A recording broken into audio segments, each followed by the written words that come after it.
Shalom Bapak Ibu yang dikasihi Tuhan. Kita bersyukur pagi hari ini kita boleh bangun pagi karena kita masih diberi kesempatan hidup.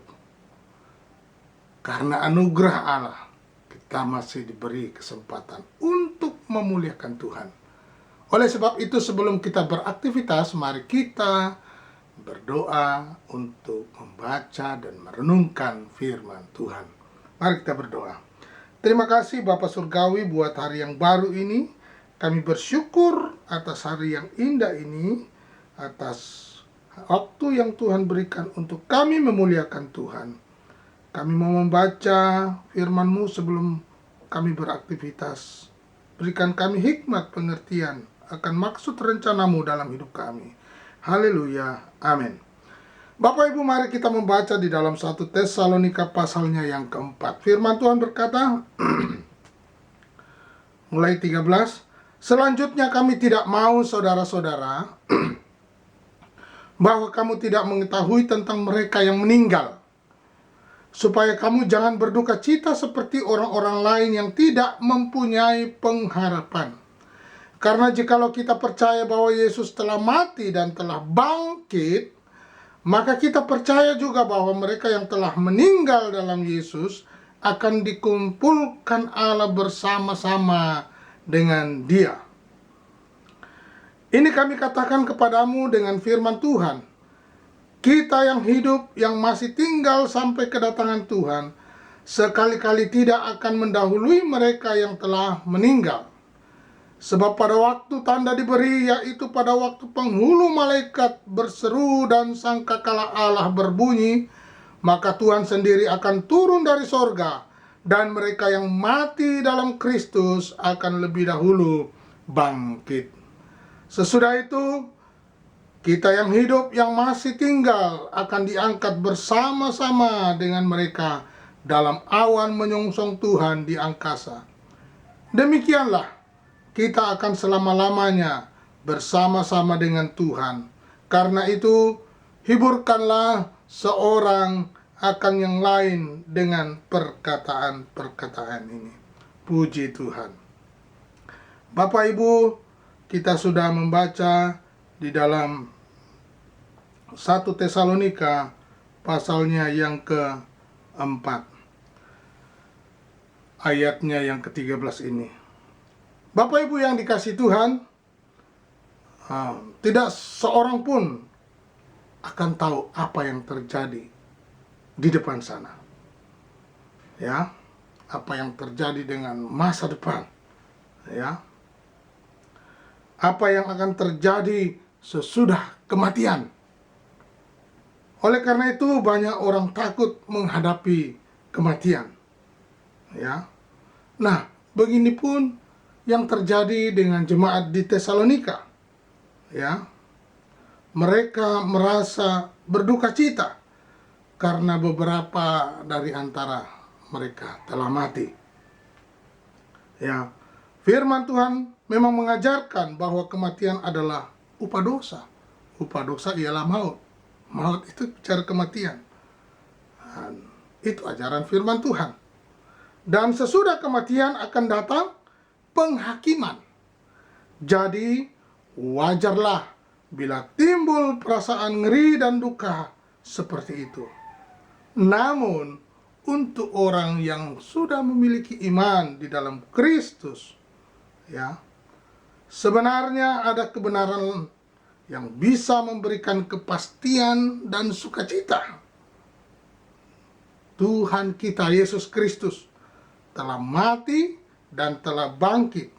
Ayatnya 14 berkata, karena jikalau kita percaya bahwa Yesus telah mati dan telah bangkit, maka kita percaya juga bahwa mereka yang telah meninggal dalam Yesus akan dikumpulkan Allah bersama-sama dengan Dia. Amin. Ini penting ini. Saya ulangi. Karena jikalau kita percaya bahwa Yesus telah mati dan telah bangkit, hari ini bicara kebangkitan Yesus, maka kita percaya juga bahwa mereka yang telah meninggal dalam Yesus akan dikumpulkan Allah bersama-sama dengan Dia. mati, bangkit, naik ke surga untuk menjemput kita. Nah, orang yang mati dalam Tuhan tidak mengalami kengerian hukum Allah, tidak juga kehilangan kesempatan untuk berjumpa dengan Tuhan saat dia datang kembali. Ya, Bapak Ibu, Rasul Paulus mengingatkan bahwa selama kita hidup ini ada tujuan kita hidup. Coba kita baca di dalam Filipi pasal 1 ayat 21 mulai. Karena bagiku hidup adalah Kristus dan mati adalah keuntungan. Tetapi jika aku hidup di dunia ini, itu berarti bagiku bekerja memberi buah. Jadi mana yang harus aku pilih? Aku tidak tahu. Aku didesak dari dua pihak. Aku ingin pergi dan diam bersama-sama dengan Kristus. Itu memang jauh lebih baik. Tetapi lebih perlu untuk tinggal di dunia ini karena kamu. Dan dalam keyakinan itu, tahulah aku akan tinggal dan akan bersama-sama lagi dengan kamu sekalian, supaya kamu makin maju dan bersukacita dalam iman, sehingga kemegahanmu dalam Kristus Yesus makin bertambah karena aku, apabila aku kembali kepada kamu. Wow, luar biasa Bapak Ibu. Jadi tujuan kita hidup ini, sampaikan kabar baik, berita Injil, berita pengharapan, berita sukacita, berita kemenangan, berita kehidupan, kabar baik, bahwa ketika kita meninggal, kita punya tujuan. Bukan mengalami kematian yang sia-sia, tetapi mengalami kehidupan yang kekal di dalam Kristus.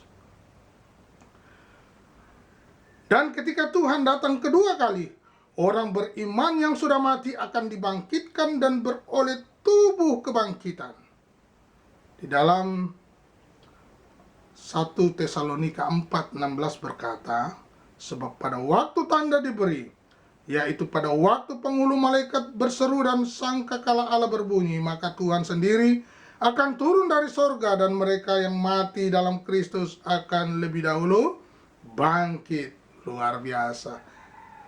Nah, di dalam 1 Korintus 15 ayat 52 sampai 54 berkata, dalam sekejap mata, pada waktu bunyi nafiri yang terakhir, sebab nafiri yang akan berbunyi, dan orang-orang mati akan dibangkitkan dalam keadaan yang tidak dapat binasa, dan kita semua akan diubah, karena yang dapat binasa ini harus mengenakan yang tidak dapat binasa, dan yang dapat mati ini harus mengenakan yang tidak dapat mati.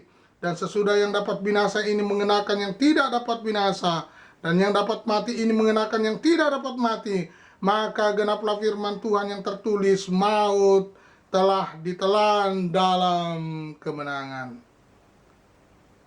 Bapak Ibu yang dikasihi Tuhan, pengharapan mulia.